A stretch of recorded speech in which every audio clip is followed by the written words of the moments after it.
Listen up. This just in. All the gossip. The Rumor Report. Gossip. With Angela Yee. It's the Rumor Report. The Breakfast Club. All right. Well, Shaq says that he voted for the first time ever. He was on his podcast, The Big Podcast with Shaq, and he revealed this. And he knew he was going to get a lot of people having negative things to say, but here's what he said.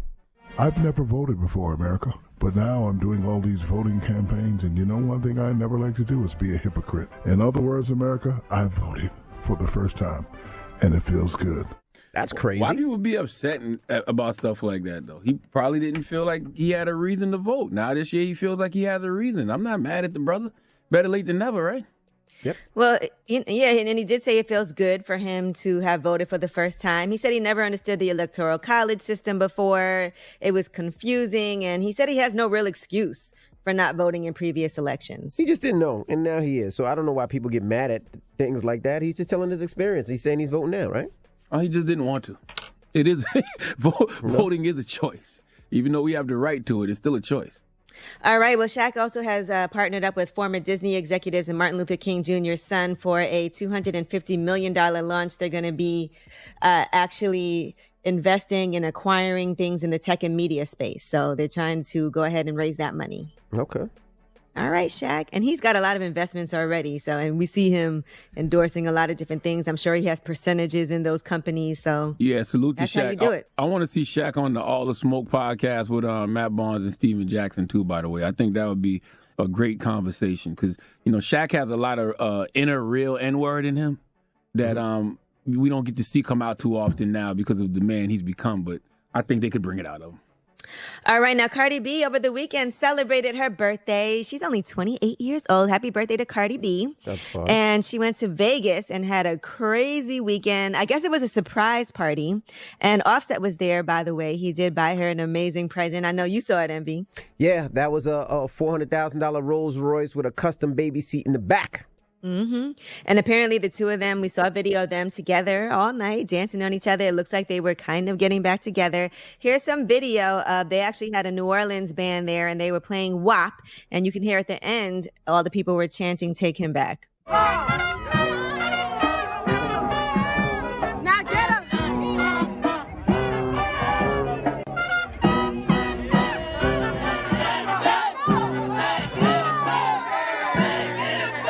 I'll drop on the clues bombs for Barty. Happy born day to Barty. I'm glad she enjoyed her turn up.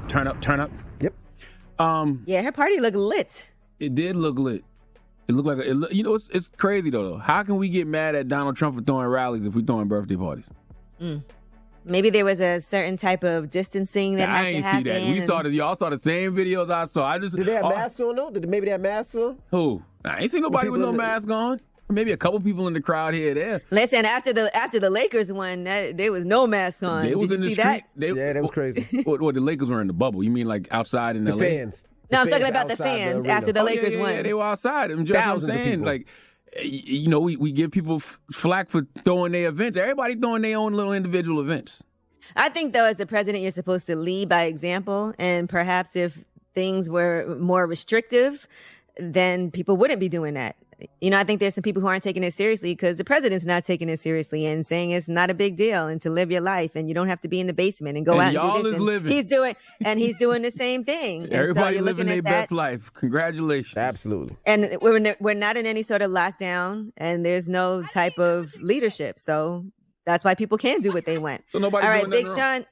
No, there is conduct. I think it starts from the top. There are some rules that we're supposed to stand by, and that you don't stand by those rules. If Trump stops throwing the rallies, we'll stop going to the clubs. Is what we're saying. So what? If Trump stops throwing the rallies, we'll stop celebrating our stuff. No. I also look at how when things first started, though, the clubs were closed.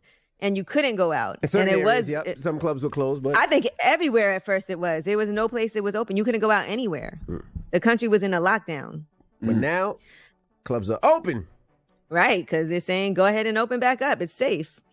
And we see the numbers going up. All right, Big Sean was on the Fat Joe show, and he talked about signing to Kanye West and what his first advance was. Here's what he said. I wasn't an artist who like had a popping, like a single going or nothing like that. He just signed me straight off of he heard me rap and I had nothing going. So, yeah, you know, my first advance was, bro, I don't even want to say the number. What was the advance? 50,000? What was it? No. My first advance was $15,000, bro. Now let me just say that 15,000 is not as bad as what people think. Big Sean wasn't popping at the time. He was a brand new artist that Kanye invested in to see if he would pop. He popped. They should have redid that contract and did it over. So, it's kind of like Kanye West probably picked up a bunch of artists and gave them all small signing bonuses just to hold themselves down and see who popped. He popped. They should have did the contract. He showed up at the radio station where Kanye West was and rapped for him outside the radio station. If you give me that little bit of money, though, you got to make sure my deal is amazing. You know what I'm saying? Not if you're a brand new artist, because you don't know. I can invest all this money into you and you flop. No, I'm saying, but if you're giving me that little bit of upfront money, then make sure my deal is amazing. Make sure I'm getting a lot on the back end. I mean, that's how it should be for any deal. If you take a little bit of money up front or no money up front, then you should make sure that you're getting a whole lot on the back end. Get a whole lot on the back end. Or you got a lot more in equity. Yep. I'm thinking that if you hit certain marks, then that's when you get more money. So if you reach this status, if you sell this amount of records, if you bring in this amount of money, then you get this percentage. I would think that's how it should work, right? Yeah, I agree. All right. Well, that is your Rumor Report. I'm Angela Yee.